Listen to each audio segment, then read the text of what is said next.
Hey everyone, I wanted to make a video about a question that I've always been asked and address the question, why do I always listen to Frank Sinatra and the Northridge? Side note, I'll be graduating in like 3 weeks, and everyone at school is kind of like, oh my god. So I'm pretty excited to be graduating. And anyway, so I wanted to get actually into why I like these artists. First of all, Bay, number one, is Frank Sinatra. I have, okay, I know it's gonna sound weird, but I don't know why it came into my mind. Like, I guess his voice. Um, Basically, when I was little, I used to go my parents used to take me to this diner, and it was called Ruby's. I'm sure most of you have heard it, but they had one in Pasadena, and it closed down like a couple of years ago. And they used to take me only for ice cream, and they used to play all these like little, like, kind of like that kind of genre of music, and I never really understood, like, oh my god, this is like blank artist. And ever since then, I guess I was kind of into it. But I think what really got me into listening to Frank Sinatra was, I would say, like 2 years ago. Really, like, oh my God, he's like the best. And I think it was I blame Pandora. I was listening to, I think, a mixture of the shuffle, and then a song came on, and I was like, oh, this is actually from a movie. And I think it was the one that it was I forgot the name of the freaking song. Okay, so it was a song from Mrs. Doubtfire, the movie with Robert Williams. And I was like, hey, I know this song. And then ever since then, I um, chose the channel or station and on Pandora. And so I was like, okay, this guy is like totally like amazing. And so I started listening to that, and then in Pandora, if you know that station, which you should, side note, go to Dash Radio.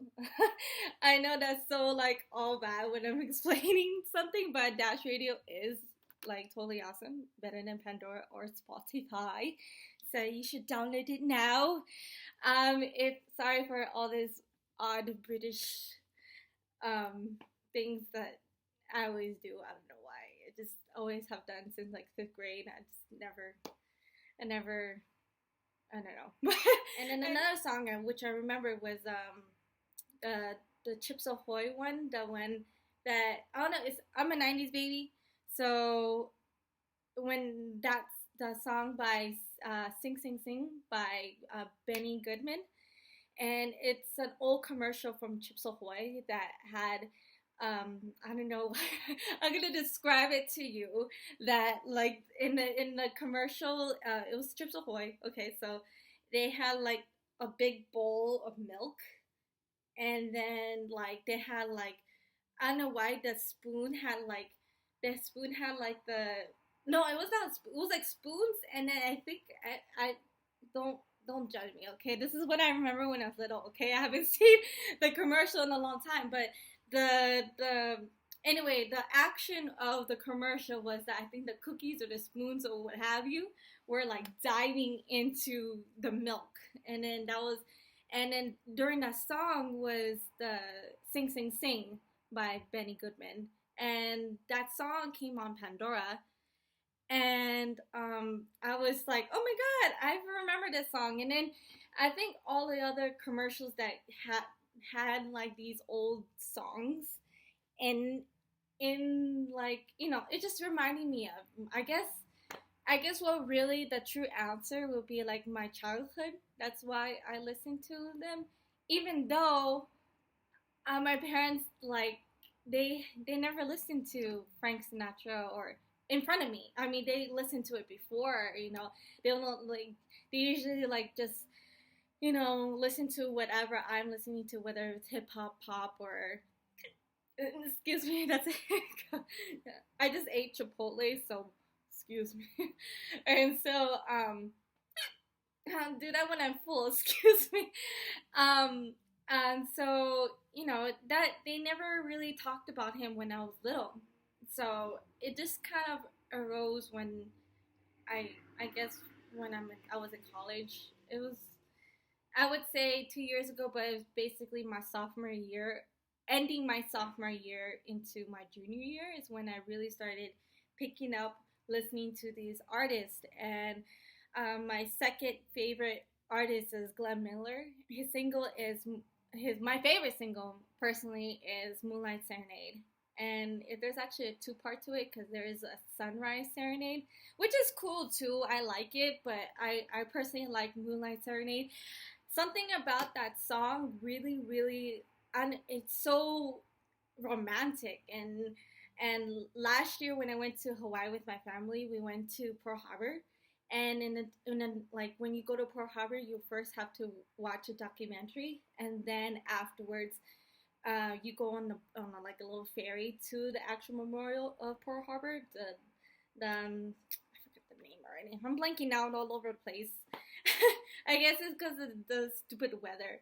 But yeah, the documentary had a song Moonlight Serenade, and it just when I heard that I was like, oh my god, this song, and then I was like low key fangirling, and I couldn't believe that they were playing it. But I I guess what I truly love about that particular, the 40s, the 30s kind of era, sliding heading into the 50s. Not so much the 60s or the 70s, not too much. My parents are like all into disco. They love disco. They met in the disco area, so they are disco. I considered my parents professional disco dancers because they're no one does it anymore, and they actually would do really good. Like every time, every once in a while, my shout out to my parents.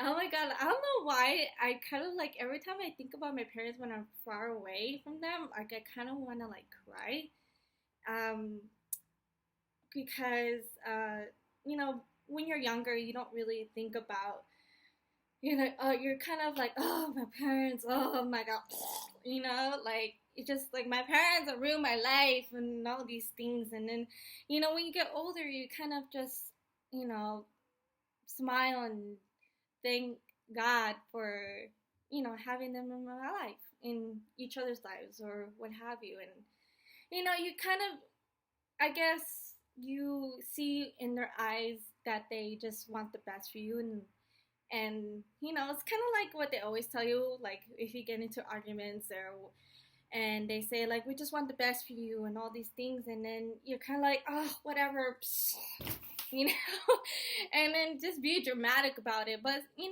actually, they live the life too, so you know take advantage of their, their, I don't want to sound cliche, but their wise words. They're not going to be there forever. So that's my little input. I know it's kind of um too, I would say, too much overshare. I would say, but it's kind of it doesn't embarrass me at all if I share this story with you, because I probably, like, my sister or someone, if like my friend, would be like, oh my god, like, okay, so there's a song called New York, New York, or the thing from New York, New York, and it's from Frank Sinatra. And that song, my mom, I never heard. This is, let me go back. The reason is, it's just like my mom, when I was barely listening to Pandora and Frank Sinatra and everything, like I mentioned earlier, she asked me, oh, Melissa, why don't you go on Google and Google this song? And I was like, I was pretty lazy, so this was happening in the lunch table in my house. And it was, my sister was at work, and I believe it was when I just came back to visit. So you know. And so um, they were sitting like right there, and I was like it was kind of like a triangle, so you could kind of picture it, so you could picture what's going on. So my parents, my dad was right there, and my mom was right there, and so I played it, and I was like, oh, this seems nice. And then the beginning of the song, they're like start spreading your you can fill in the blank. And then the thing what caught on to what they were trying to tell me was that they both looked at each other and giggled. And that's I've never seen that from my parents. It's kind of like a little, it was a very giddy, and like if they were first dating, like the first 2 months, and then like they were just, I wish my sister could have seen it, because it was something that I'd never personally seen. Parents usually hide their little emotions here and there, and now my parents are more expressive because we're older, but and able to understand what's going on. So they were like, like I don't know. You should have seen them. That they were just like giggling, like with each other, and it was like that connection, that love that was still there after. Oh crap! Don't hate me, mom. I think it was for 33 or 34 years of marriage. Oh, don't kill me. So it was a tender moment, and I don't get embarrassed by it, because it was just, it's a memory of my mom and my dad, that their love is still strong after all these years. And it was just, it was nice. And it was of course funny, but it was just nice to see that moment. But my third, I'm blanking out. My third uh, artist that I really love is Nat King Cole, the one that has Stardust and In the Game. And um, I just love how the way he sings. Like, it's just so romantic and so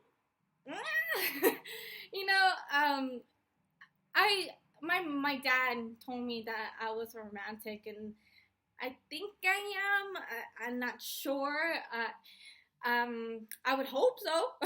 So, because I like these types of music, because we listen to f this B word, and then she went over there and she's a T word, and it's just so not wholesome, not, there's no meaning, actual meaning to listening to, you could hear, yeah, real life stories like, J. Cole or Kendrick Lamar. Those are real life stories, sure, but it's not as romantic, and doesn't, I personally, doesn't have that much value, I guess. I don't know, maybe I'm biased towards these songs, but it's just kind of like, it's just so beautiful. So if you ever get a chance to listen to these artists, Frank Sinatra, Glenn Miller, and Nat King Cole, you definitely should. It's you should take a time of your day just to listen and clear your mind. Excuse me for the oh, this damn Chipotle. So if you want to clear your mind and feel the live and stuff, then definitely take a listen. Bye.